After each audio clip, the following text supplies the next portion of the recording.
Buenos días, mis amados amigos. Es una gran alegría poder conversar con ustedes en este día. Mi nombre es Consuelo Fuentes y tengo 71 años. Nací en Totihuacán, está en el interior del estado, pero actualmente vivo aquí en Veracruz, muy cerca del mar. La vida a veces nos sorprende, ¿verdad? Uno nace en un lugar y como si fuera una canica, va rodando por el mundo hasta que encuentra el sitio donde su corazón se siente en paz. Cada mañana me despierto muy temprano, incluso antes de que el sol se asome por el horizonte. Es un regalo que Dios me ha dado después de tantos años de esfuerzo y perseverancia. Saben, los fines de semana, cuando mis nietos vienen a visitarme, preparo las quesadillas rellenas que tanto les encantan. Lupita, mi nieta mayor, ya tiene 16 años y siempre dice: abuela, tus quesadillas son las mejores del mundo. Y yo le respondo que el secreto está en el amor que le pongo a la masa. Pero entre nos también el queso fresco que uso hace toda la diferencia. Ay, mi hija Esperanza vive cerca de aquí, gracias a Dios. Después de todo lo que hemos vivido juntas, sentir su cercanía es una bendición que valoro cada día. Fue ella quien me animó persistentemente a empezar a compartir mis historias con ustedes. Al principio me costó mucho, ¿saben? Pensaba que a nadie le interesaría escuchar lo que una señora mayor tiene que contar, pero ella siempre me decía: mamá, tu historia puede ayudar a mucha gente. Y parece que tenía razón, porque aquí estamos. Este pequeño espacio donde grabo mis vídeos es mi cuarto de costura. Miren, allí en la pared está una foto mía con mi Ramón, mi esposo. Llevamos 46 años juntos. Fue un verdadero milagro que no lo perdiera al principio de nuestro matrimonio, pero eso se los contaré con más detalle más adelante. Ah, y antes de seguir, quería pedirles un favor muy especial. Si pudieran darle me gusta a este vídeo y suscribirse al canal, les estaría enormemente agradecida. Y por favor cuéntenme en los comentarios desde qué ciudad o pueblo me están viendo y a qué hora del día encontraron a esta abuelita charlatana. Ya sea temprano por la mañana, mientras disfruto de mi café, o después de la comida, o incluso por la noche abrigado bajo la cobija, siempre disfruto leyendo sus comentarios. Me encanta conocer de dónde son, y leo cada uno de ellos con gran cariño. Hoy quiero compartir con ustedes una historia difícil que he guardado en mi corazón durante más de 45 años. Es una historia de confianza rota, de cómo el peligro puede acechar más cerca de lo que imaginamos, incluso dentro de nuestra propia familia. Pero también es una historia de milagro, de amor y de nuevos comienzos. ¿Han escuchado alguna vez la frase: Dios escribe derecho con líneas torcidas? Así fue en mi vida. Lo que parecía ser el final absoluto, resultó ser el principio de mi verdadera historia de amor y superación.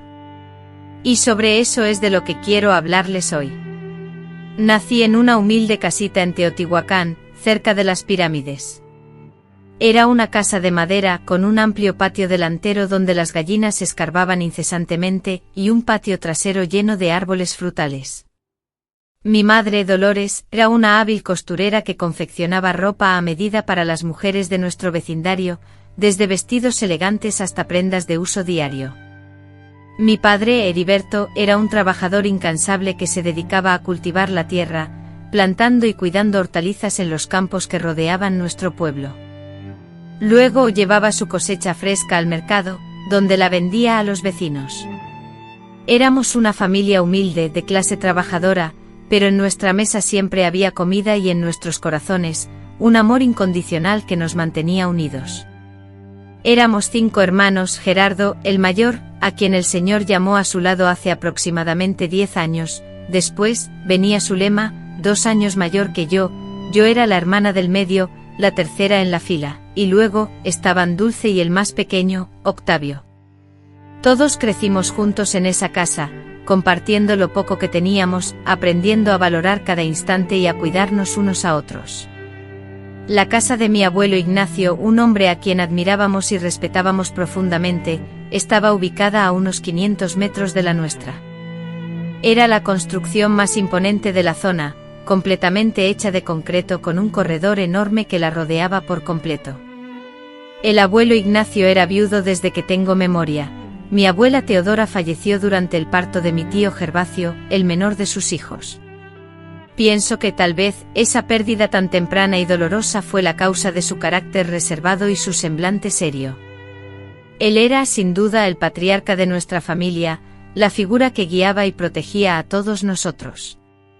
El abuelito Ignacio, un hombre al que todos, incluso aquellos con poder, mostraban gran respeto e incluso un poco de temor, era dueño de un extenso rancho dedicado al cultivo de café y la cría de ganado. En la región, su palabra tenía peso y su influencia se extendía a figuras como el presidente municipal, el comisario y hasta el padre, quienes le debían favores y lo trataban con deferencia. Su casa ordenada y limpia gracias al cuidado de doña Senadia, una mujer silenciosa que vivía con él desde la muerte de su esposa, la abuelita, reflejaba la organización y el control que el abuelo ejercía. Aunque todos la consideraban solo la ama de llaves, los niños percibían las miradas cómplices que compartían a escondidas. A pesar de su carácter firme, el abuelito Ignacio sentía un cariño especial por mí, y solía decir que me parecía a la abuelita Teodora en su juventud. Cuando lo visitaba, invariablemente me esperaba con un dulce escondido, un pequeño obsequio o una palabra amable. En aquellos días, mi nieta predilecta me llamaba con cariño y eso me llenaba de una profunda satisfacción. Ahora, al evocar esos recuerdos, siento un escalofrío que recorre mi espalda. Mi niñez transcurrió con sencillez, pero repleta de juegos al aire libre. Trepábamos a los árboles, nos zambullíamos en el río y jugábamos a las escondidas entre los cafetales de la finca de mi abuelo. Durante las tardes lluviosas, me quedaba absorta observando a mi madre coser, aprendiendo cada puntada, cada movimiento de su aguja. Fue ella quien me transmitió el arte de la costura, oficio que con el tiempo se convirtió en mi principal fuente de ingresos. La escuela quedaba lejos y cada día caminábamos juntos, mis hermanos y yo, junto a otros niños del vecindario. En ese trayecto cantábamos, compartíamos relatos y recogíamos frutas de los árboles que encontrábamos a nuestro paso. La maestra Hortensia, aunque exigente, era justa. Fue ella quien me inculcó el amor por la lectura, repitiéndome a menudo: Consuelo, los libros son alas para la mente. Con el grupo de amigos que mencionaste podía ir a cualquier lugar que deseara, y yo le creía ciegamente. Me dedicaba a leer todo lo que encontraba, desde almanaques y revistas antiguas hasta los escasos libros de la pequeña biblioteca escolar. Los domingos toda la familia se reunía después de la misa para comer en la casa de mi abuelo, una tradición que se repetía. Mi madre y mis tías se pasaban toda la mañana en la cocina preparando la comida, mientras los hombres se reunían en el corredor a platicar y beber tequila, el cual mi abuelo preparaba. Nosotros, los niños, jugábamos en el patio hasta que nos llamaban para comer. La mesa siempre estaba llena de comida: arroz, frijoles, nopales, chicharrón en salsa verde, pollo de rancho, chorizo casero, y para el postre, invariablemente, dulce de leche, hecho por doña Senadia. Después de la comida, cuando todos estábamos satisfechos y somnolientos, mi abuelo solía contar historias de su juventud, de cómo conoció a mi abuela y de cómo construyó el rancho. Todos escuchábamos embelesados, fascinados por aquellas historias de un tiempo que parecía tan lejano. Fue en esos momentos cuando descubrí el placer de relatar historias. Mi infancia transcurrió en una vida humilde, sin grandes lujos materiales, pero nunca sentimos que nos faltara nada esencial.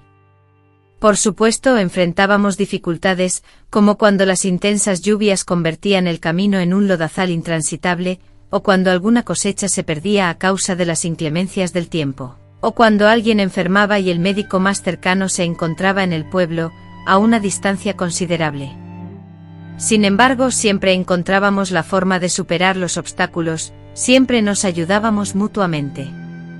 Éramos una comunidad unida, una familia extendida, ¿entienden? Recuerdo que al cumplir 12 años, mi abuelo me obsequió un medallón de oro, en cuyo interior se encontraba una fotografía de la abuela Teodora.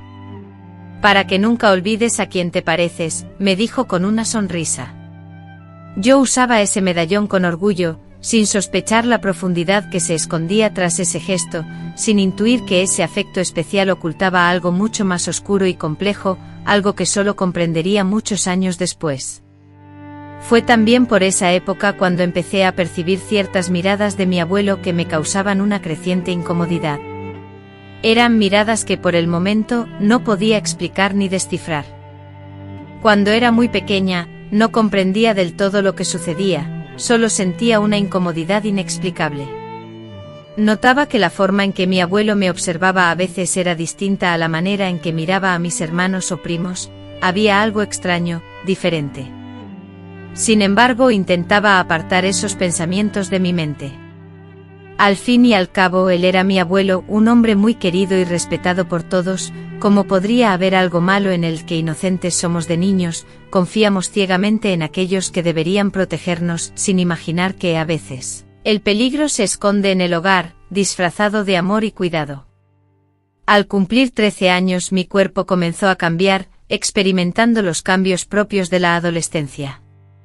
Fue entonces cuando las miradas de mi abuelo Ignacio se volvieron más extrañas y persistentes. Y no solo eran las miradas, él buscaba excusas para estar a solas conmigo, para tocarme. Sentía una caricia prolongada en el cabello, un abrazo que se extendía más de lo normal, un beso en la mejilla que se acercaba peligrosamente a mis labios. Me sentía completamente desconcertada y confundida por todo eso. Sentía una profunda incomodidad por algo que sucedía, aunque al mismo tiempo me costaba comprender que estaba mal. Era mi abuelo, la figura central y respetada de la familia, quien me había hecho creer que era su nieta predilecta, alguien especial. A esa edad, con alrededor de 14 años, no se podían entender ciertas situaciones con claridad, solo se experimentaba una sensación incómoda, un miedo indefinido. Recuerdo vívidamente cuando, ayudando a doña Zenadia en la cocina de la casa de mi abuelo, él entró, me observó de pies a cabeza y pronunció: «Esta niña se está poniendo igual a Teodora, igualita». La forma en que lo dijo causó una reacción inusual en doña Zenadia, quien detuvo abruptamente su tarea y permaneció inmóvil como una estatua por un instante. Después, sin dirigirle la mirada, le replicó: «Don Ignacio, deje a la niña. Vino a ayudarme con la comida». Fue la primera vez que fui testigo de alguien que se atrevía a hablarle así a mi abuelo, casi como una orden. Lo más sorprendente fue que él, en lugar de responder, acató la petición y abandonó la cocina sin mediar palabra. Cuando finalmente estuvimos a solas, doña Zenadia, con un tono de advertencia, me dijo: «Niña, por favor, ten mucho cuidado y evita a toda costa quedarte sola con tu abuelo». Intrigada, le pregunté la razón de su preocupación, pero ella simplemente negó con la cabeza, dejando claro que había ciertos temas que era mejor no discutir. Solo me repitió: «Ten mucho cuidado», nada más. Aquellas palabras resonaron en mi mente durante mucho tiempo, pero el temor me impedía indagar más. Para entonces noté un cambio en el comportamiento de mi madre. Cada vez que el abuelo Ignacio pedía que me quedara en su casa para ayudar en alguna tarea, mi madre, sin falta, inventaba una excusa: «Consuelo necesita ayudarme con la costura hoy», o «Consuelo debe estudiar para el examen», o «Consuelo no se siente bien hoy». Era evidente que ella sabía algo que yo ignoraba, y que, de alguna manera, estaba intentando protegerme de algo oscuro y peligroso que no se atrevía a nombrar. A los 16 años empecé a salir con Alfonso, el hijo del dueño de la tienda. Era un joven amable, trabajador y respetuoso. Cuando el abuelo Ignacio se enteró de mi relación, estalló en cólera, vociferando: «Ese muchacho no es digno de ti».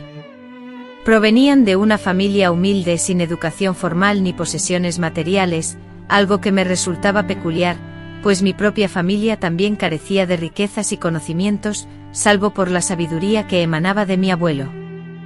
Un día Alfonso, un joven del pueblo, vino a buscarme para invitarme a un baile.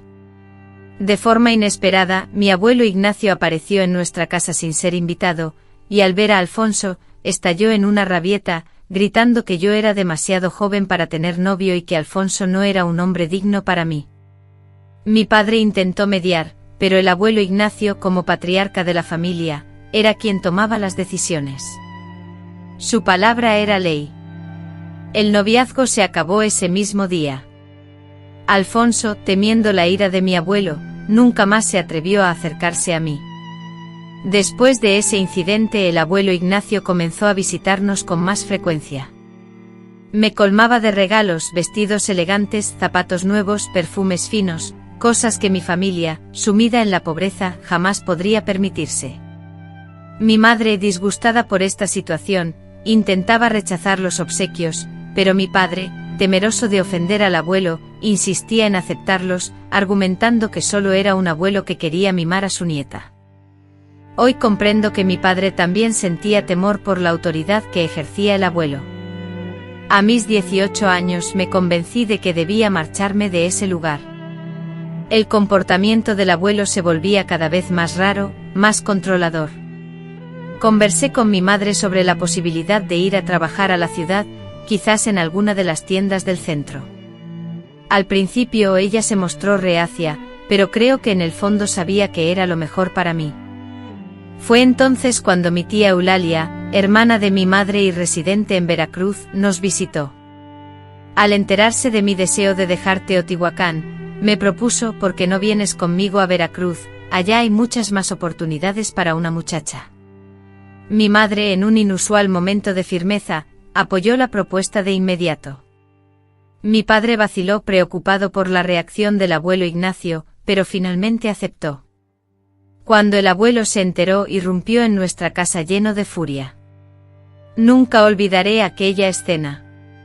Gritaba a mis padres. Él me acusaba de ser una persona desagradecida, que después de todo lo que había hecho por mí, yo planeaba abandonarlo.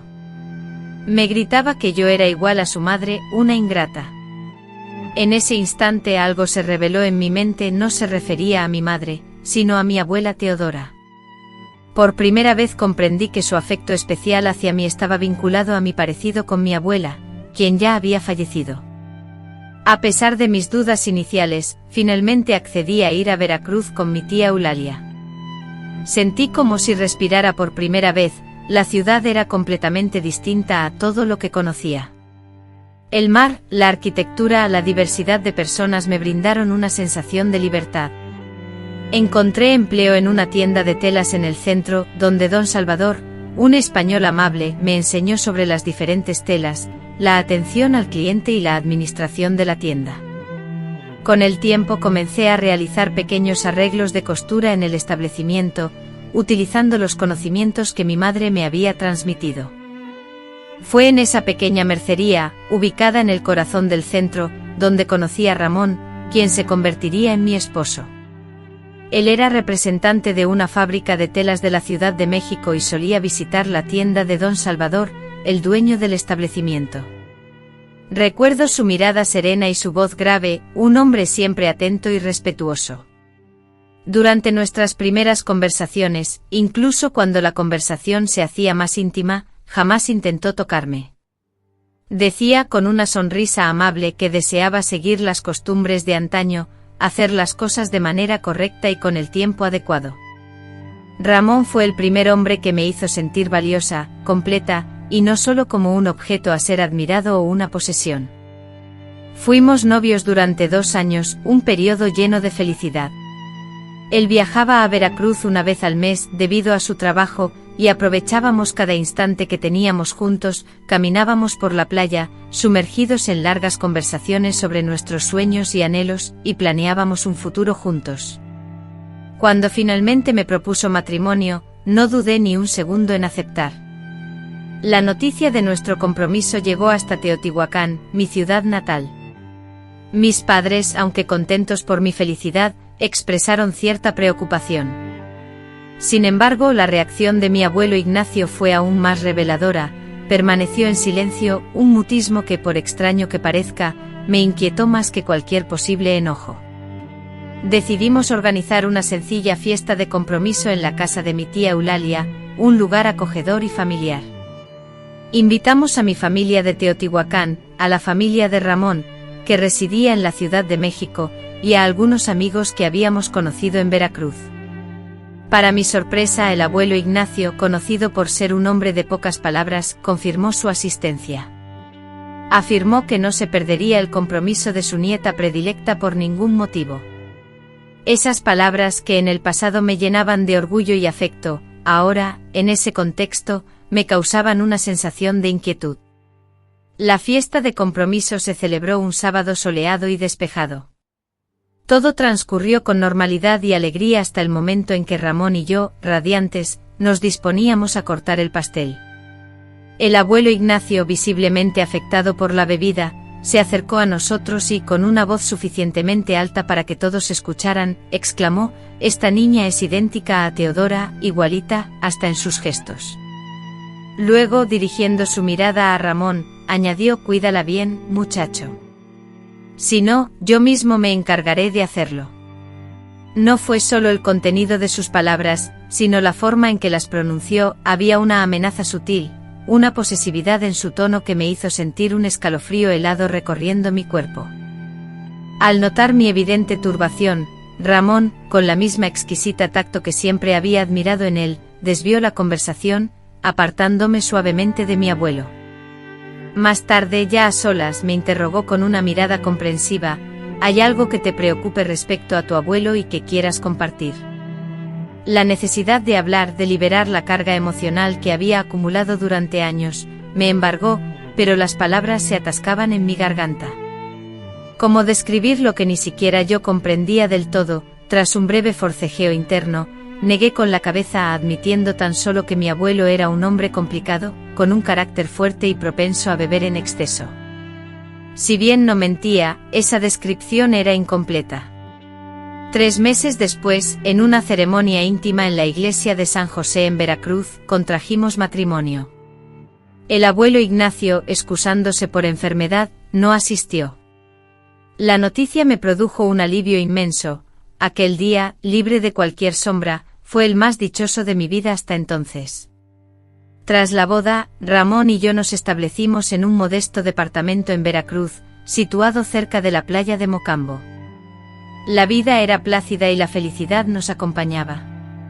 En la tienda de Don Salvador, donde yo antes trabajaba, ahora me encargaba de la sección de costura. Ramón, por su parte, continuaba siendo el vendedor que recorría todo el estado, pero siempre regresaba a mí. Al cumplir 25 años, decidimos organizar una pequeña fiesta para celebrar. No era nada extravagante, solo una cena íntima con algunos amigos cercanos y familiares. Envié invitaciones a mis padres y hermanos, que vivían en Teotihuacán. Para mi asombro, no solo recibí una respuesta afirmativa de ellos, sino también del abuelito Ignacio, quien comunicó que todos vendrían a mi cumpleaños. Y así fue, queridos míos, sin saberlo, estaba preparando el terreno para un día que cambiaría nuestras vidas para siempre. Un día que comenzó con alegría y casi terminó en tragedia, un día que me enseñó que a veces el peligro se disfraza de amor familiar y que el mal puede ocultarse en el corazón de quienes deberían protegernos. Mi cumpleaños número 25 cayó en un sábado del otoño, y el día amaneció soleado con una fresca brisa que provenía del mar. Con el entusiasmo que siente quien va a celebrar una reunión con seres queridos, me desperté llena de energía. Dediqué la mañana a los preparativos, ordené y limpié la casa, horneé un pastel de chocolate con cobertura de brigadeiro, el preferido de Ramón, y preparé una variedad de bocadillos, además de cortar frutas frescas para la ensalada. Ramón salió temprano para ir a la terminal de autobuses a buscar las bebidas y a hacer algunos mandados.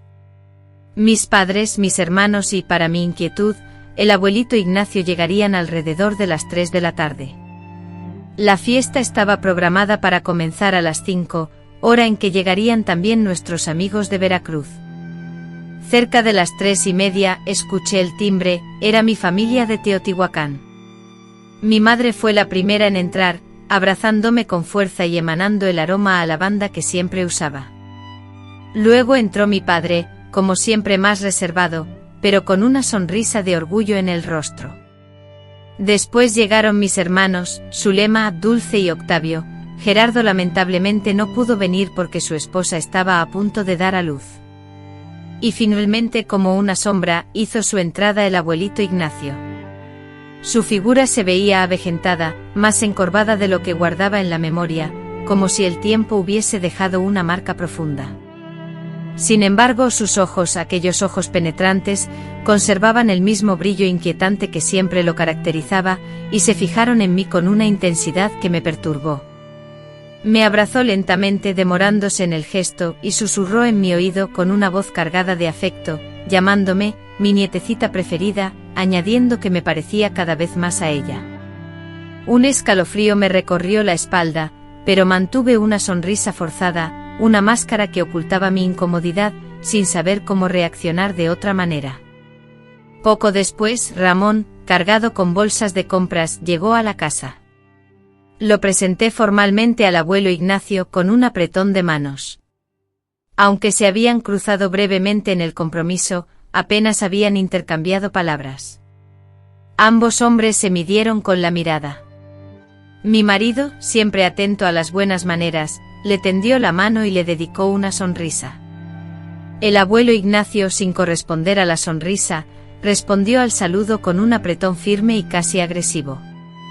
La tarde transcurría, y los invitados comenzaban a llegar. La casa se llenó de conversaciones animadas y risas alegres. Yo, en mi rol de anfitriona, servía los canapés y me aseguraba de que las bebidas circularan. El abuelo Ignacio, por su parte, permanecía en un rincón, observando todo con especial atención en mi persona. Ocasionalmente alguna persona se acercaba a él con la intención de charlar, pero sus respuestas lacónicas y escuetas, formadas por una sola palabra, lograban distanciar a los demás. En un instante, mientras yo me encontraba en la cocina preparando más bocadillos para una bandeja, sentí una presencia a mis espaldas. Era él, el abuelo Ignacio, quien sostenía un vaso en la mano. «Vamos a hacer un brindis especial. Solo nosotros dos», dijo, «por tu cumpleaños y por los recuerdos que nunca mueren». Algo en su voz me inquietó, pero al mismo tiempo, ¿cómo podía negarme? Era mi abuelo, el patriarca, el hombre a quien todos debían respeto. Y tal vez, me dije, estaba exagerando. Quizás solo eran los recuerdos de una niña confundida interpretando mal gestos inocentes. Sacó de su bolsillo un pequeño frasco, vertiendo unas gotas en mi vaso y en el suyo. «Una bebida especial», explicó, «hecha con hierbas de mi rancho. Trae buena suerte y vida larga». Y brindamos. El líquido, de un sabor inusual y amargo, que la limonada solo conseguía disimular a medias, fue tragado por pura cortesía, por deferencia y porque la negativa se me antojaba inoportuna. A los pocos minutos una extraña sensación de mareo me invadió. No era el aturdimiento familiar provocado por el alcohol, no, sino algo diferente, más profundo y perturbador. Las voces de la gente se fueron apagando, las luces se intensificaron hasta cegar, y las formas se desdibujaron ante mis ojos. Intenté sujetarme a la encimera de la cocina para no desplomarme, y en un instante el abuelo Ignacio estaba a mi lado. «¿Te encuentras mal, mi niña?», preguntó con una fingida preocupación que ahora comprendo. «Debe ser la emoción, el cansancio de los preparativos. Vamos, te ayudaré a descansar un poco». Deseaba gritar que no quería llamar a Ramón, a mi madre, a cualquiera, pero mi lengua se negaba a obedecer, pesada e inerte. La visión se me nublaba y mi cuerpo, insensible, se negaba a responder a mis órdenes. Sentí la poderosa mano de mi abuelo ceñirse a mi cintura, empujándome suavemente para salir de la cocina. «¿Qué ocurre?», la voz de Ramón, llamándome desde algún lugar cercano a la sala, me llegó a los oídos. «Tu esposa no se encuentra bien», respondió el abuelo Ignacio con un tono de voz que no permitía réplica. «Es solo la emoción del día. La llevaré a descansar un rato a la habitación. Tú encárgate de los invitados. No queremos preocupar a nadie». No logro recordar si Ramón contestó algo.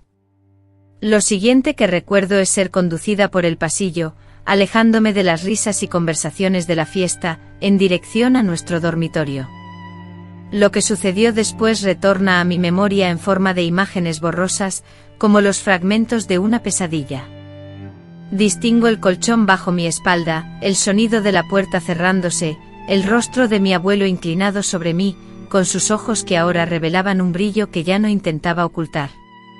Recuerdo sus manos, las manos que conocía desde la infancia, ahora posándose sobre mí de una manera que ningún abuelo debería permitirse con su nieta. Intentaba articular palabras, deseaba con todas mis fuerzas gritar, pero mi voz se negaba a obedecer. Luchaba por moverme, por levantarme, pero mis brazos pesaban como si estuvieran rellenos de algodón. Era como estar prisionera en mi propio cuerpo, completamente consciente de lo que sucedía a mi alrededor, pero incapaz de reaccionar, observando la escena como si fuera una espectadora externa. Desconozco cuánto tiempo transcurrió, tal vez fueron unos pocos minutos, quizás una interminable eternidad. Solo recuerdo que de repente la puerta de la habitación se abrió. Era Ramón, mi esposo, mi esperanza de salvación. Su rostro, inicialmente marcado por la preocupación, se transformó en un instante, primero en horror y luego en una furia descontrolada. «¿Qué está pasando aquí?», preguntó con la voz temblorosa de rabia. El abuelo Ignacio, con una calma inquietante, se irguió lentamente, se ajustó la ropa con una meticulosidad que me heló la sangre, dirigió su mirada a Ramón y pronunció con una frialdad que jamás podré olvidar estas palabras: «Ella siempre fue mía, siempre, desde el instante en que la vi, tan parecida a Teodora. Ahora que sabes la verdad, no puedo permitir que sigas con vida». Todo ocurrió a una velocidad vertiginosa. El abuelo Ignacio extrajo del bolsillo interno de su saco un arma pequeña, que brilló amenazadoramente bajo la luz de la lámpara. Ramón, sin apenas pestañear, se desplomó al instante, el sonido seco del disparo retumbando como un trueno ensordecedor dentro de la habitación. Vi a mi esposo caer pesadamente, su cuerpo inerte contra el suelo, y al instante la sangre, roja y espesa, comenzó a manchar la alfombra, la misma que habíamos escogido con tanta ilusión al principio de nuestro matrimonio. Fue entonces, ante esa escena horripilante, cuando algo dentro de mí se quebró, un mecanismo de defensa que me sacó del aturdimiento que la droga había provocado en mí. Un grito desgarrador, un clamor que provenía de lo más profundo de mi ser, escapó de mis labios con toda la fuerza que me quedaba. La puerta de la habitación se abrió de nuevo, revelando a mi padre y a mi hermano Octavio, seguidos por varios invitados de la fiesta. Todos contemplaron la escena, Ramón en el suelo, bañado en sangre, y el arma humeante aún en la mano del abuelito Ignacio. Me vieron a mí postrada en la cama, en un estado que dejaba pocas dudas sobre lo que había sucedido, o estaba a punto de suceder. «Papá, ¿qué hizo usted?», preguntó mi padre, la incredulidad y el horror atenazándole la voz. El abuelito Ignacio nos observó a todos, y finalmente a mí, y en sus ojos, por primera vez en mi vida, pude leer algo completamente desconocido. No sentía arrepentimiento ni tampoco vergüenza, en su lugar experimentaba una extraña sensación de alivio, como si un secreto guardado durante mucho tiempo finalmente hubiera salido a la luz, liberándola de la necesidad de seguir fingiendo. «Ella es igual a tu madre», le dijo a mi padre, con una voz que resonaba con una certeza escalofriante. «Idéntica, ¿nunca lo notaste?». En ese instante la magnitud del horror contenido en esas palabras se apoderó de mí. El afecto especial que mi abuelo o el abuelito profesaba por mi abuela Teodora, nunca fue el amor respetuoso y comprometido de un esposo, era algo enfermizo, posesivo, y ahora, debido a mi parecido físico con mi abuela, él intentaba transferirlo a mí. Mi padre, superado por una furia que nunca antes había visto en él, un hombre siempre tan tranquilo, se abalanzó sobre mi abuelo. Octavio y los otros amigos lo sujetaron. Alguien gritó que llamaran a la policía y a una ambulancia de inmediato. A partir de ese momento, todo se volvió borroso y confuso. Recuerdo las sirenas, las voces, la gente entrando y saliendo frenéticamente de la habitación. Me colocaron en una camilla, y vi a Ramón en otra, pálido y cubierto de sangre, con los médicos intentando desesperadamente detener la hemorragia. Con la imagen vívida del rostro empapado de lágrimas de mi madre, y su mano entrelazada con la mía en la ambulancia, el recuerdo de la espera en el hospital se diluyó en un tiempo interminable, cada hora sintiéndose como un año. A medida que la medicación abandonaba mi cuerpo, mi mente se aclaraba, y la preocupación principal que me asaltaba era saber de Ramón, estaba vivo, sobreviviría. Los médicos realizaron exámenes y la policía me interrogó, pero mi único anhelo era una respuesta sobre su estado. Fue solo al amanecer que un médico, con la gravedad de la situación grabada en su rostro, se acercó. Recuerdo cada palabra que pronunció: señora, su esposo está en estado grave pero estable. La bala impactó en el lado derecho de la cabeza, pero milagrosamente, por una posibilidad en 1.000.000, no dañó áreas vitales del cerebro. Perdió mucha sangre y aún desconocemos la magnitud de los daños neurológicos, pero está vivo y, dadas las circunstancias, eso ya es un milagro. Un milagro. Y así era, un milagro. Un milagro que Ramón hubiera optado por ir a buscarme. Un milagro que la bala no hubiera sido letal. Un milagro que, en medio de semejante horror, existiera una brizna de esperanza. En nuestro departamento, el abuelo Ignacio fue arrestado sin oponer resistencia. Me contaron que parecía aliviado, como si se hubiera quitado un gran peso de encima, liberándose de décadas de ocultar su verdadera identidad. Después se revelaron horrores en la casa del abuelo en Teotihuacán. La policía descubrió un diario secreto de la abuela Teodora, detallando años de abuso, control y terror psicológico. El matrimonio que todos idealizaban era en realidad una prisión, y la abuela Teodora no falleció durante el parto del tío Gervasio, sino que se suicidó, incapaz de soportar más el maltrato del abuelo. Y después, sobre una mesa se amontonaban las fotografías, decenas de fotos mías, desde que era una niña pequeña, imágenes capturadas por él en las comidas dominicales, en las celebraciones familiares, fotos en las que yo ni siquiera posaba para la cámara, sumergida en mi mundo infantil. Junto a ellas, fotografías antiguas de mi abuela a la misma edad que yo, revelando una similitud asombrosa, un parecido que ahora, a la luz de la verdad que conocíamos, resultaba aterrador. Lo más doloroso, sin embargo, fueron los testimonios, las palabras de doña Senadia, narrando sus inútiles intentos de protegerme, obligada a guardar silencio por el miedo, la confesión de mi madre, quien siempre había albergado sospechas. Pero la influencia de mi abuelo sobre la familia era tan poderosa que la paralizaba, y mi padre, destrozado al descubrir que el hombre al que había admirado toda su vida no era quien aparentaba ser. Aquel periodo, mientras Ramón luchaba por aferrarse a la vida, fue el más oscuro de mi existencia. Mientras él batallaba por sobrevivir, yo luchaba por asimilar y comprender todo lo que había sucedido, todo lo que había descubierto. El hombre que yo consideraba mi abuelo, aquel que me obsequiaba dulces y regalos cuando era niña, era en realidad un ser monstruoso que había maltratado a mi abuela durante años, llevándola finalmente al suicidio, y que ahora planeaba infligirme el mismo sufrimiento. Queridos míos, existen experiencias en la vida que nunca anticipamos enfrentar. Hay sufrimientos que parecen tan inmensos que resultan imposibles de soportar, pero es asombroso descubrir la fortaleza que reside en nuestro interior. Es increíble cómo, incluso en la más absoluta oscuridad, una pequeña chispa puede guiarnos de regreso. Para mí, esa luz era Ramón. Mientras él viviera, mientras existiera la más mínima posibilidad de recuperación, yo seguiría luchando por él, por nosotros, por la vida que habíamos proyectado juntos y que ahora se encontraba en una situación precaria. El hospital se transformó en mi nuevo hogar durante los meses subsiguientes. Los médicos describían el estado de Ramón como coma inducido, manteniéndolo sedado para permitir que su cerebro se recuperara del trauma sufrido. Junto a él, sostenía su mano día tras día, hablándole como si pudiera oírme, susurrando plegarias por un milagro que lo trajera de vuelta.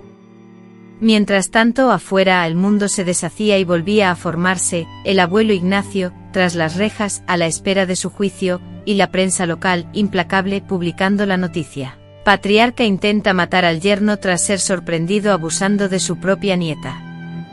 Esos titulares fríos y crueles exponían nuestro dolor, nuestra vergüenza, haciéndolos públicos para que todos los vieran. Nuestra familia, que siempre había lucido tan sólida e inquebrantable ante los demás, se había hecho añicos. Mi padre, atrapado en un torbellino de ira destructiva y culpa paralizante, se preguntaba cómo no había visto la oscuridad de la que su propio padre era capaz. Mi madre, quien siempre había intuido la verdad, cargaba con el peso del remordimiento, de no haber hecho lo suficiente para protegerme. Mis hermanos, aturdidos por el shock, intentaban reconciliar la imagen del abuelo entrañable con la del monstruo que ahora conocíamos. Una semana después del incidente me encontraba sola en la habitación del hospital, acompañada de Ramón, cuando el médico, el doctor Teodoro, entró para la visita diaria. El doctor, un hombre de mediana edad con ojos cansados pero amables, revisó los monitores, examinó las pupilas de Ramón y, después de hacer sus anotaciones habituales, doña Consuelo finalmente rompió el silencio diciendo: «Necesitamos hablar sobre las expectativas». Esas palabras me helaron la sangre. Apenas logrando articular las palabras, pregunté temblorosa: «¿Él no va a sobrevivir, es eso?». El médico respondió rápidamente intentando calmarme: «Su marido es joven y fuerte, y la cirugía para extraer el proyectil fue exitosa. Sin embargo, debo ser honesto con usted. Incluso si despierta del coma, no sabemos qué secuelas neurológicas podría tener. Podría haber problemas motores, dificultades con el habla, pérdida de memoria». «¿Puede que no me reconozca?», pregunté apenas audible como un susurro. El médico, visiblemente dudando, respondió con pesar: «Es una posibilidad que debemos considerar. La bala impactó en una zona cercana al lóbulo temporal, que está directamente relacionado con la memoria. La verdad la sabríamos solo cuando despertara, si es que llegaba a despertar». Esa noche, sola en la habitación del hospital, después de que la enfermera me insistiera en que fuera a descansar al sillón, me enfrenté a mi momento más oscuro. Observé a Ramón completamente inmóvil y pálido, conectado a esas máquinas que emitían pitidos constantes. El hombre al que amaba, el que siempre intentó protegerme, estaba allí, pendiendo entre la vida y la muerte, y todo por mi culpa, por haberse casado conmigo, por haber entrado a esa habitación en ese momento. Y si nunca más despertaba, ¿qué pasaría? Y si despertaba sin reconocerme, y si despertaba odiándome por haberle traído esta desgracia a su vida. Las preguntas me asaltaban, sin respuestas ni consuelo. Fue entonces cuando Ramón sufrió la primera convulsión. Las alarmas de los monitores se dispararon, inundando la habitación con su sonido. Enfermeras y médicos irrumpieron, y me empujaron hacia afuera al pasillo frío e impersonal, donde solo podía escuchar voces tensas y el movimiento frenético de los equipos médicos.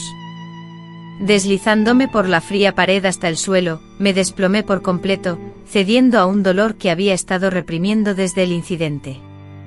Lloré con una intensidad nunca antes experimentada. No eran lágrimas silenciosas, sino sollozos profundos que emergían desde lo más hondo de mi ser, acompañados de gritos ahogados contra mis manos. «¿Por qué, Dios mío, por qué a él, por qué no a mí?», murmuré entre sollozos, lanzando preguntas desesperadas al vacío, sin recibir respuesta alguna. En esa profunda desesperación, encogida en el pasillo del hospital, convertida en un pequeño montón de angustia, me encontró mi madre. Había venido a traerme ropa limpia y comida casera. Sin decir una palabra, se sentó a mi lado en el helado suelo y me abrazó, sin ofrecer falsas promesas de consuelo. Ambas sabíamos que la situación era irreparable. Simplemente me sostuvo mientras me desmoronaba. Cuando finalmente logré recobrar la compostura, la miré a los ojos y con la voz rota, le confesé: «Mamá, es mi culpa. Debería haber hablado antes. Debería haber rechazado esa bebida».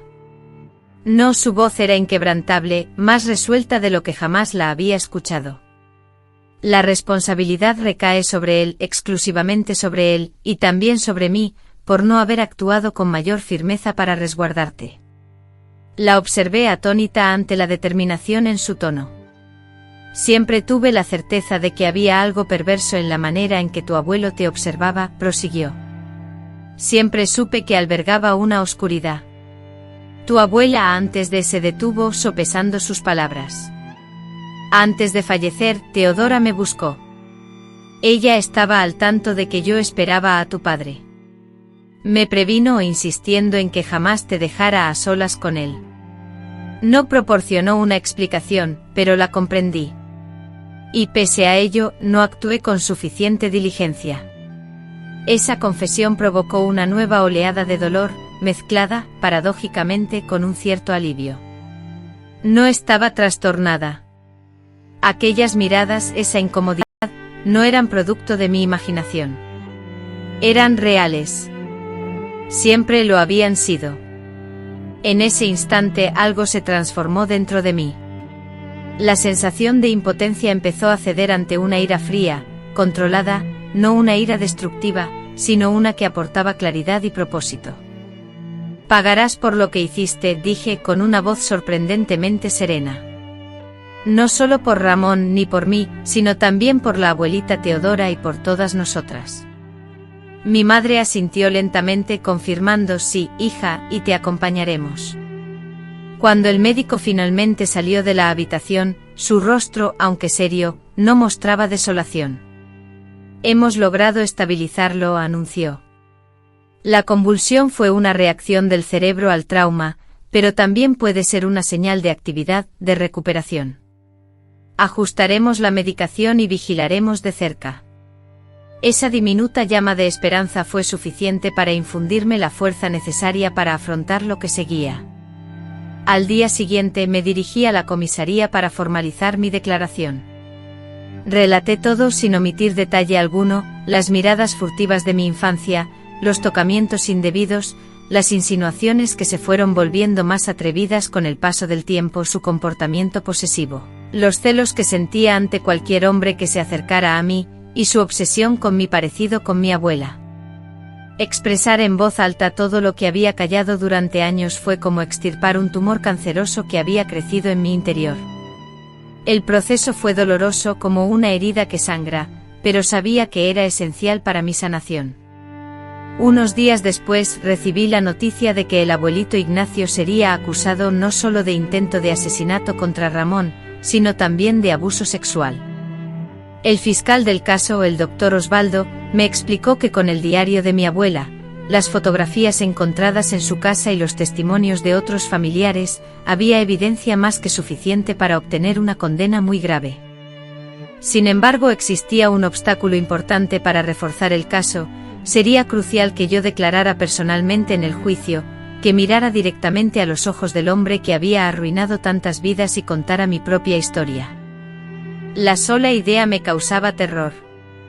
¿Cómo podría enfrentarme de nuevo al abuelito Ignacio? ¿Cómo podría soportar estar en la misma sala que él, sintiendo su mirada sobre mí? Compartí mis miedos con mi terapeuta. Desde el incidente había estado consultando a la doctora Irene, una psicóloga que me recomendó el hospital. Con paciencia, ella me escuchaba mientras intentaba dar sentido al cúmulo de sentimientos que me abrumaban. Consuelo, me dijo suavizando su voz, cuando le confesé mi temor a enfrentarme a mi abuelo. Ya has superado lo más difícil, la posible pérdida de tu esposo, la revelación de los secretos familiares, la ardua tarea de reconstruirte tras descubrir estos horrores. Enfrentar a tu abuelo en el tribunal podría ser un paso más en tu proceso de sanación. Pero, ¿y si me quiebro, y si no puedo articular palabra?, pregunté con angustia. Te levantarás e intentarás de nuevo y estaremos contigo, tu familia, tus amigos y yo para ayudarte a recomponerte. En medio de esa lucha interna, un acontecimiento asombroso sucedió. Una mañana, durante mi visita rutinaria a Ramón, percibí un ligero movimiento en sus dedos. De inmediato llamé a la enfermera, quien a su vez contactó al médico. Tras realizarle diversas pruebas, el doctor Teodoro confirmó lo que con dificultad me atrevía a esperar: Ramón comenzaba a responder a los estímulos externos, despertando lentamente del coma. No te hagas ilusiones, aunque esto sea un buen comienzo, previno el médico. El proceso de curación será lento y complicado, pero este avance es alentador. Ese pequeño logro le dio el impulso que necesitaba. Si Ramón se esforzaba por mejorar, yo también lo haría. Lucharé por la verdad, por cerrar este capítulo, por tener la posibilidad de empezar de nuevo sin que los fantasmas del pasado nos atormenten. La noche anterior a la primera audiencia, como hacía cada día, me senté junto a la cama de Ramón. Le tomé la mano y, a pesar de saber que quizás no podía oírme ni entenderme, le hablé. Mañana me enfrentaré al abuelo Ignacio en el juzgado, le dije, tengo miedo, mucho miedo, pero lo haré por nosotros, para que cuando despiertes, podamos empezar una nueva vida sin esta pesadilla. Y entonces sentí un leve apretón en mi mano, casi inapreciable. Los ojos de Ramón seguían cerrados, su rostro inexpresivo, pero su mano había respondido al mío. Estoy segura de ello. Aquel mínimo acto de Ramón, esa mínima palabra, fue como una luz que iluminó la inmensidad de la noche, una promesa de que sin importar lo arduo del futuro, no estaba sola. Ramón me acompañaba, combatiendo a su manera, y yo también debía luchar, por él, por mí, por nuestro futuro juntos.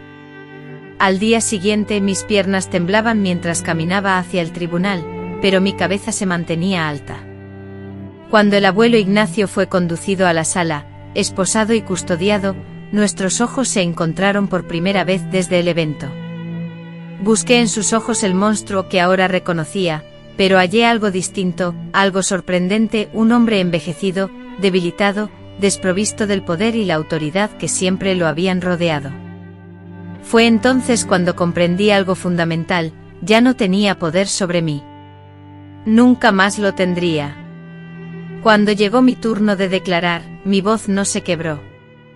Relaté mi historia, nuestra historia, la mía y la de mi abuela Teodora, con nitidez y orgullo.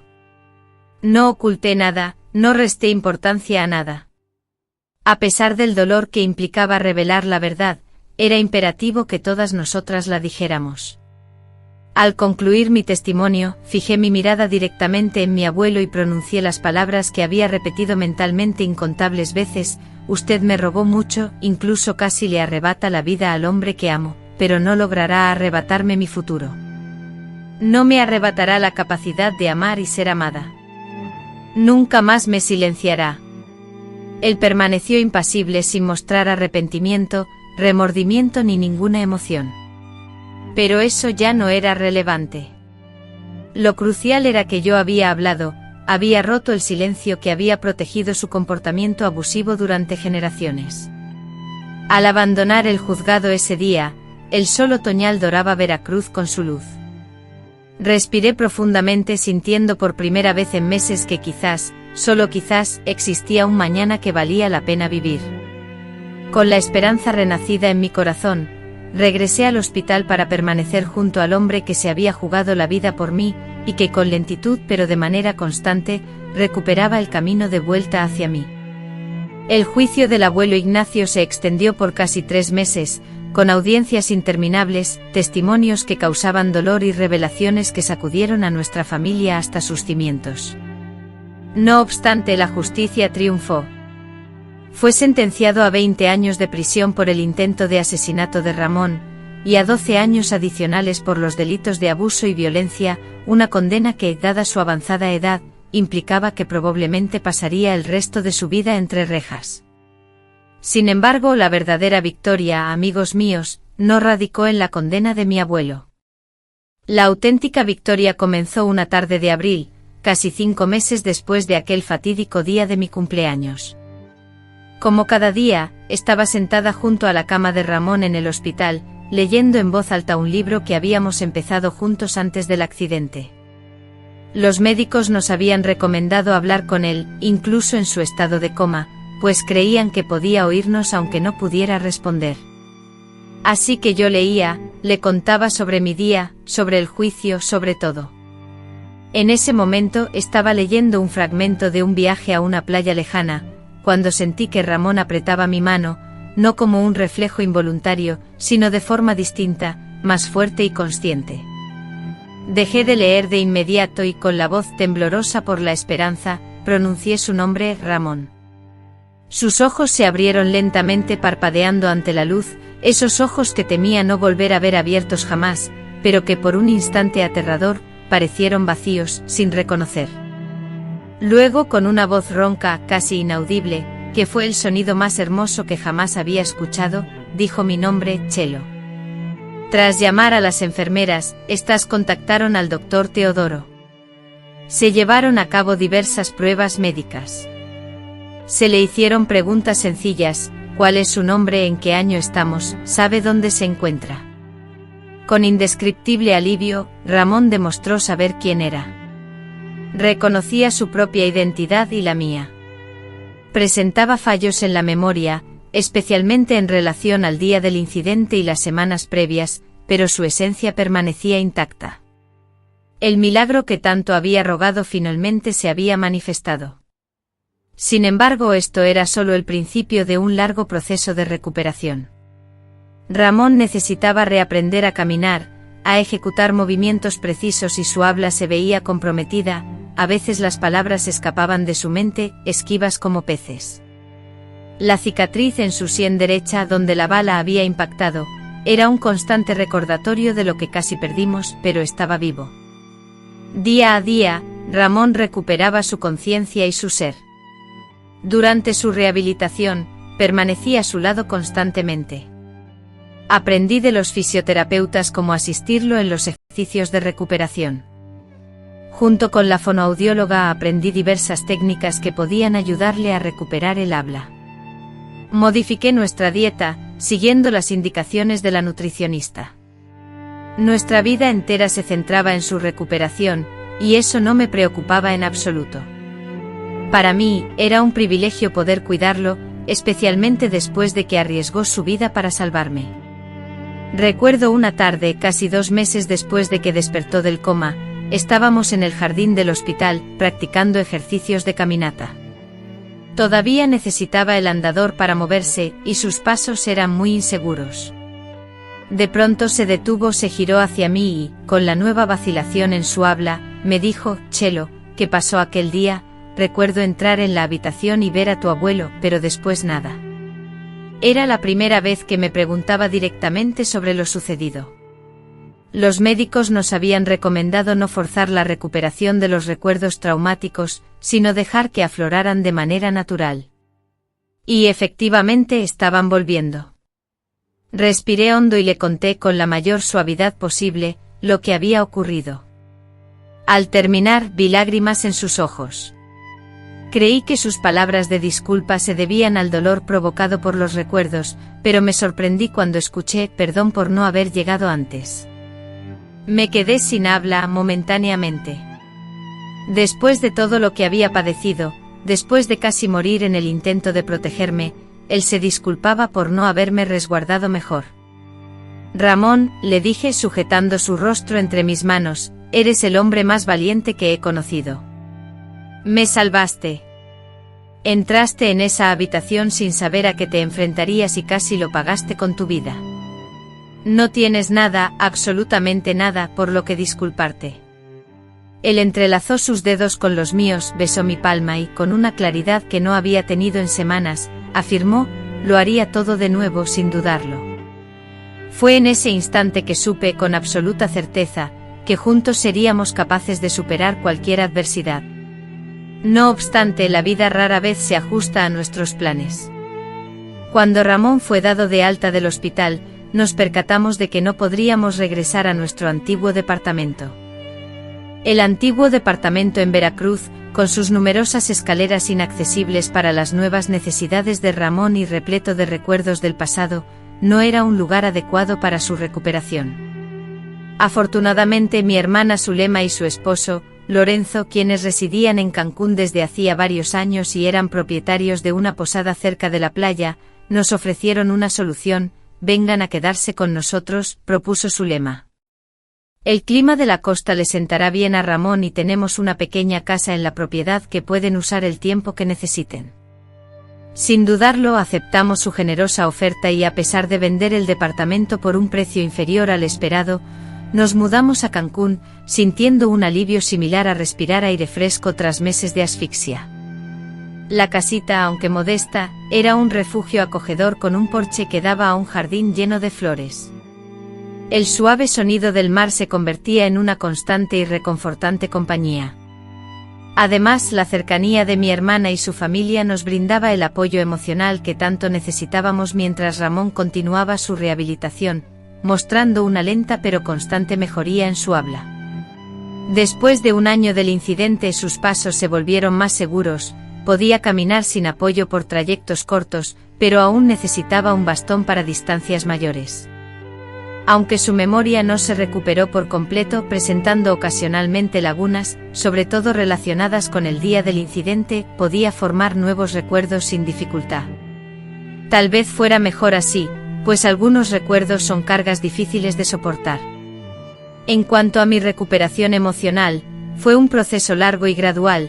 Continué la terapia con la doctora Irene, quien accedió a realizar sesiones telefónicas tras nuestra mudanza, y sesión tras sesión, las pesadas cadenas de culpa, vergüenza y miedo que me habían oprimido durante años se fueron desvaneciendo, aprendiendo a diferenciar mi responsabilidad de aquello que no lo era, y comprendiendo que ser víctima de abuso no me convertía en una persona débil o cómplice.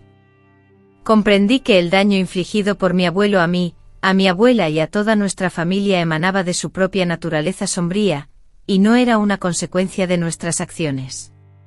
El proceso de asimilar esto implicó un duelo profundo, el duelo por el potencial perdido, por la vida que mi abuela Teodora podría haber tenido si no hubiera sufrido a manos de mi abuelo, el duelo por lo que le sucedió a Ramón, por las capacidades que perdió y por los sueños que tuvimos que modificar, y el duelo por la familia que alguna vez creí tener, imperfecta pero unida, que la revelación de la verdad había destrozado.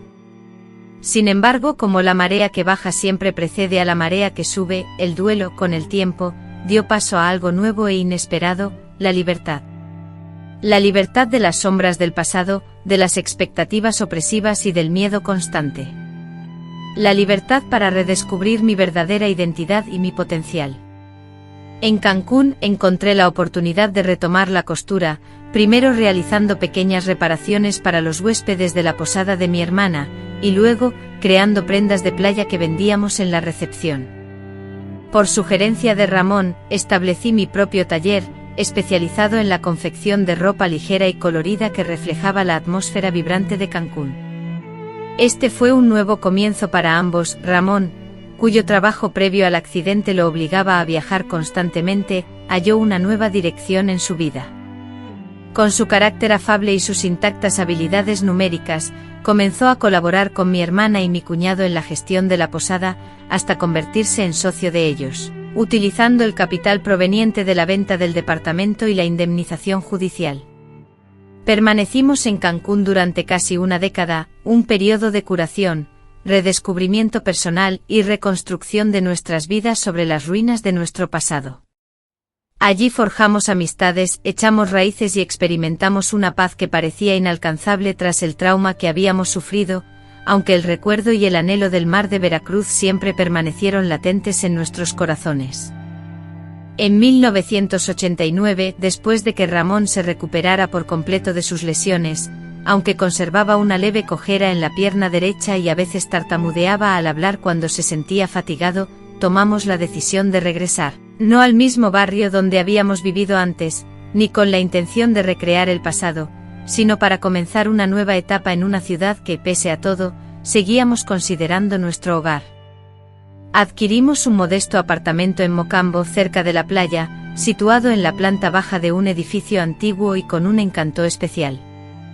Yo instalé mi taller de costura, que ahora se especializaba en la confección de ropa infantil, prendas llenas de color y alegría.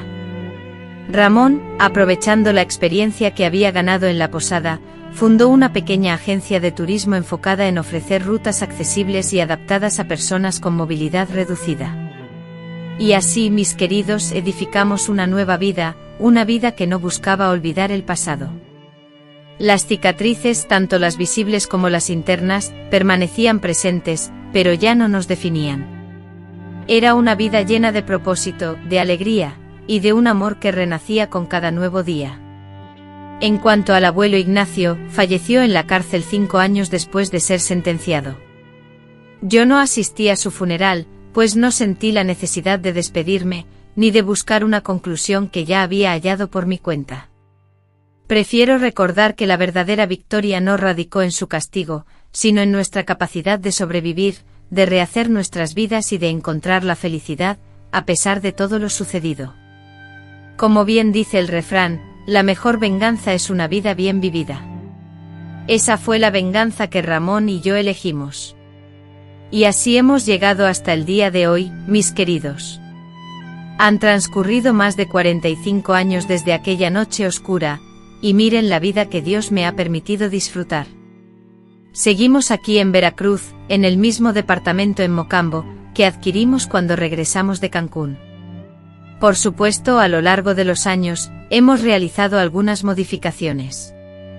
Ampliamos la cocina y reemplazamos el suelo por uno más seguro, especialmente cuando Ramón, en su vejez, comenzó a tener problemas para caminar.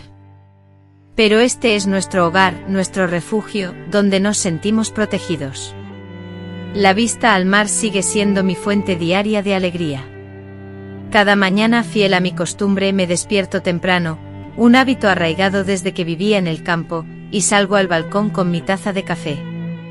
Allí me quedo observando el sol ascender sobre el horizonte marino, escuchando el sonido constante de las olas y sintiendo la fresca brisa salada acariciando mi rostro. En esos instantes elevo una plegaria de gratitud a Dios por un nuevo día, por cada pequeña bendición que me ha traído hasta este lugar. Mi taller de costura fue mi sustento durante más de 25 años. La ropa colorida que confeccionaba se convirtió en un sello distintivo en esta región. Muchas madres que adquirían mis prendas para sus bebés regresaban años después, con sus hijas ya adolescentes, buscando diseños exclusivos. Era una gran satisfacción ver mis creaciones adornando a diferentes generaciones de veracruzanos. Me retiré de la costura comercial hace aproximadamente 5 años, cuando la artritis en mis manos comenzó a agravarse. Sin embargo, todavía coso ocasionalmente pequeños proyectos, más por el gusto de hacerlo que por necesidad. Ramón, quien también era parte de la agencia de turismo, se jubiló, y luego traspasamos el negocio a nuestra hija Esperanza. Ella, manteniendo el mismo compromiso con la accesibilidad y la inclusión que nosotros, modernizó completamente la agencia. Ahora Esperanza se enfoca principalmente en el turismo virtual y la venta de paquetes turísticos internacionales, aspectos que ni siquiera contemplábamos cuando comenzamos. Por cierto, aún no les había contado sobre Esperanza, ¿verdad? Después de todo lo que habíamos vivido, creíamos que probablemente nunca tendríamos hijos, ya que las secuelas emocionales y físicas que habíamos experimentado parecían ser un obstáculo insuperable. Pero en 1982, durante unas vacaciones en Cancún, aproximadamente 3 años atrás, descubrí que estaba embarazada, lo cual fue una enorme sorpresa. Yo tenía 28 años, una edad que para la época no era tan joven, y los médicos nos advirtieron sobre posibles complicaciones debido a los traumas que mi cuerpo había sufrido años atrás. Sin embargo, Esperanza nació fuerte y saludable, iluminando nuestras vidas con una felicidad que no sabíamos que aún nos faltaba. Criarla fue tanto la mayor alegría como el desafío más grande que hemos enfrentado. Como criar a una niña, como nuestra Esperanza, sin asfixiarla con temores innecesarios, como educarla sobre los riesgos del mundo, sin que se convirtiera en una persona desconfiada, estas preguntas nos guiaron durante toda su infancia y adolescencia. Desde el principio optamos por ser sinceros con ella, aunque sin revelar todos los detalles oscuros del mundo. Le enseñamos a confiar en su intuición, a nunca tener miedo de decir, no, a comprender que su cuerpo le pertenece exclusivamente a ella, y lo más importante, a saber que siempre estaríamos a su lado para protegerla y brindarle apoyo incondicionalmente. Esperanza creció como una joven segura de sí misma, curiosa y llena de energía. Siguiendo sin duda la influencia de su padre, estudió turismo en la universidad y luego se hizo cargo de la agencia. Se casó con Gilberto, un profesor de historia que conoció en un viaje a Oaxaca que ella misma guiaba.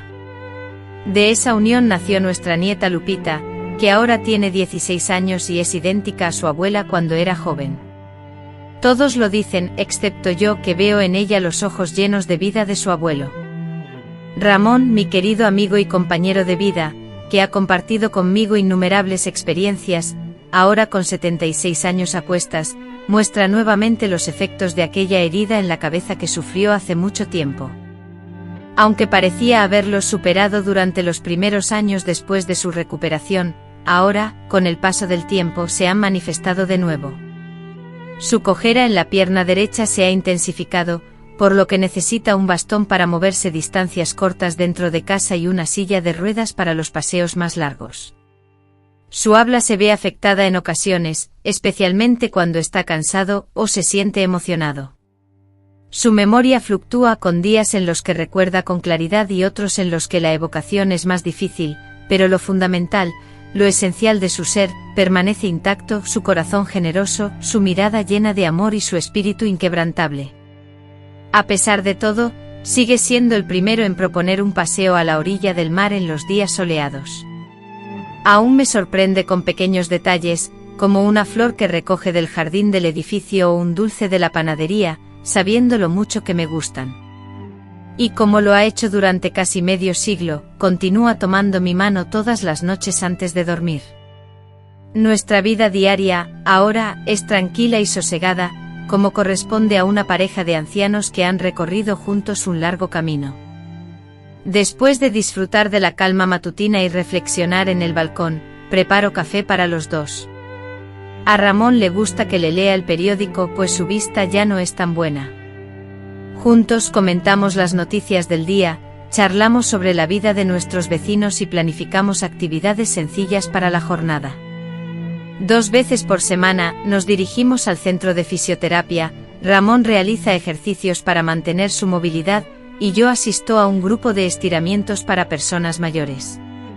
Al salir, siempre nos detenemos en la nevería de Doña Nadir, una costumbre que hemos mantenido durante años. Los miércoles Esperanza nos acompaña a almorzar, a menudo con Lupita si no está en la escuela. Esos momentos cuando nuestra pequeña familia se reúne a la mesa, son verdaderamente especiales. Hablamos de todo, los estudios de Lupita, los planes de viaje de Esperanza y las últimas novedades del vecindario. Y por supuesto, reímos mucho, la risa, saben, ha sido una victoria importante para nosotros. Después de pasar por mucho volvemos a encontrar la alegría. Los fines de semana, si el clima es agradable y Ramón se siente con energía, vamos a la playa muy temprano, antes de que se llene de gente. A él le gusta sentarse en la banqueta del malecón, observando el ir y venir de las personas, mientras yo camino un poco por la arena, sintiendo la textura de los granos entre los dedos de los pies. Son pequeños momentos de felicidad que la vida nos ha enseñado a apreciar. Una vez al mes, recibimos la visita de mi hermana Zulema. Después de la muerte de su esposo, vendió su posada en Cancún y se mudó a un departamento cerca de nosotros. En esas reuniones, recordamos juntos las historias de nuestra infancia en Teotihuacán, reviviendo los buenos recuerdos, aquellos que queremos mantener vivos. Conversamos sobre nuestros padres, que fallecieron hace mucho tiempo con añoranza y entendimiento. Ellos también fueron, a su manera, víctimas del sistema de control y temor que mi abuelo instauró en la familia. No puedo decir que todos los días son fáciles, la edad trae consigo sus propios retos. A veces los recuerdos dolorosos del pasado se manifiestan en pesadillas nocturnas que me hacen despertar sobresaltada y empapada en sudor. Aunque hay días en que Ramón olvida que desayunó, con asombrosa nitidez recuerda eventos ocurridos hace 5 décadas.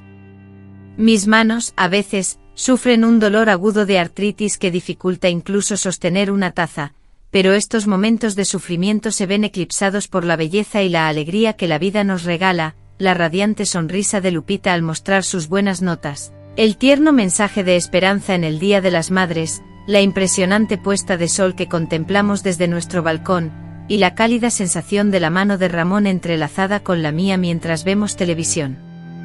Queridos, durante años me atormenté intentando comprender por qué me tocó vivir todo aquello. ¿Por qué fui elegida para soportar una carga tan pesada? ¿Por qué mi abuela Teodora sufrió tanto? ¿Por qué Ramón, un hombre tan noble, tuvo que enfrentar tantas dificultades por amarme? Con el paso de los años, comprendí que algunas interrogantes carecen de soluciones claras, o al menos, no ofrecen respuestas que nos proporcionen una satisfacción completa. Ante el sufrimiento que la vida inevitablemente nos presenta, poseemos la facultad de decidir nuestra reacción. Podemos permitir que nos consuma, nos amargue y nos debilite, o podemos transformarlo en un motor para el crecimiento personal, el desarrollo de la compasión y la valoración de cada instante de alegría como un tesoro invaluable. Ramón y yo optamos por la segunda alternativa. No fue un sendero fácil, ni tampoco una trayectoria lineal. Hubo obstáculos y retrocesos, pero aquí estamos, ambos con 70 años de vida, aún tomados de la mano, contemplando juntos el horizonte marino, y aún albergando sueños para el futuro. Y eso, amigos míos, es el milagro más extraordinario. A ustedes, mis amados acompañantes en este recorrido, quiero compartirles algunas reflexiones emanadas de mi propia experiencia, palabras valiosas forjadas a través de lágrimas y superación, que quizás puedan guiar a aquellos que se encuentran atravesando su propio periodo de dificultad. Entendí que la verdadera fuerza no reside en los años vividos, sino en la habilidad de renovarnos y empezar de nuevo cada día. A los 25 años, cuando la vida se derrumbó a mi alrededor, creí que todo había terminado. Sin embargo, fueron los 46 años que siguieron, y no los momentos de crisis, los que verdaderamente forjaron mi identidad. Mis arrugas son testimonio de la supervivencia, cada una narrando una historia de sufrimiento superado. La cicatriz en la pierna de Ramón, recibida en el campo de fútbol, es un recordatorio constante del milagro de su vida, de lo cerca que estuvimos de perderlo todo, pero a cambio fuimos agraciados con décadas de amor compartido. La vida me enseñó que incluso en la oscuridad más absoluta, la llama de nuestra esperanza interior nunca se extingue. En aquellos días sombríos en el hospital, con la incertidumbre sobre la vida de mi marido y el descubrimiento de los horrores que mi abuelo infligió a mi abuela Teodora, parecía que no había escapatoria, pero incluso en ese abismo, una diminuta chispa de esperanza persistió. A pesar de los intentos de mi abuelo por despojarme de todo, incluida mi dignidad, me negué a ceder. En el juzgado frente a él, comprendí que su dominio sobre mí se basaba en mi consentimiento, y decidí romper ese vínculo. Experimenté la fuerza interior que surge cuando creemos haber llegado al límite. Ver a Ramón, enfrentando las secuelas de sus heridas, reaprender a caminar, hablar y vivir, me reveló el verdadero significado del coraje. Aunque el tiempo no borra todas las cicatrices, nos enseña a convivir con ellas y aún así, encontrar la alegría. Aunque las pesadillas persisten y a veces Ramón olvida detalles cotidianos, como el desayuno, hemos aprendido a no permitir que esas secuelas dicten nuestras vidas. Mi historia no trata de lo que me hicieron, sino de cómo elegí enfrentarlo. Ramón y yo decidimos empezar de nuevo en Cancún, un lugar tranquilo donde podríamos criar a nuestra hija Esperanza con amor y seguridad, muy diferente de la vida que dejamos atrás. Queríamos regresar a Veracruz, no como personas derrotadas, sino como personas que habían superado la adversidad. Aprendí que la verdadera fuerza reside en la capacidad de recuperarse, no en evitar las caídas. A menudo dudamos si podríamos seguir adelante en medio de la inestabilidad emocional de Ramón, durante el proceso judicial, en los momentos de incertidumbre sobre el futuro. Pero cada vez que nos levantamos, salimos fortalecidos. El abuso deja heridas profundas e invisibles, pero la recuperación es prueba de que podemos prosperar incluso después de la tormenta.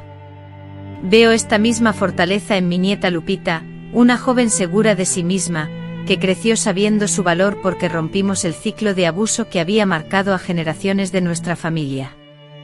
Descubrí que mi voz, aunque a veces temblorosa, tiene un gran poder cuando la uso. Lo entendí por primera vez en el tribunal, cuando enfrenté a mi abuelo. Y ahora, al compartir mi historia con ustedes, reafirmo esta verdad cada día.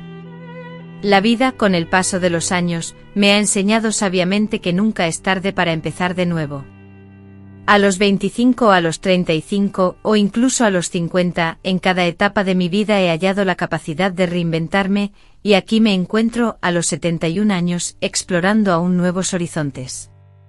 Mi propia experiencia me ha demostrado que nuestra historia no concluye en los momentos de sufrimiento. El ataque que casi le arrebata la vida a mi amado Ramón no marcó el final de nuestra vida en común, sino el inicio de un viaje de amor y superación que se extiende ya por casi medio siglo.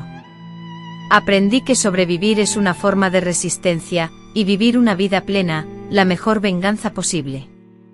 Cada cumpleaños celebrado juntos, cada sonrisa de nuestra hija, cada logro de nuestra nieta son pruebas irrefutables de que hemos vencido. Si te encuentras en una situación difícil, quiero que sepas que no estás solo. Lo que estás viviendo ahora no tiene por qué determinar el resto de tu historia.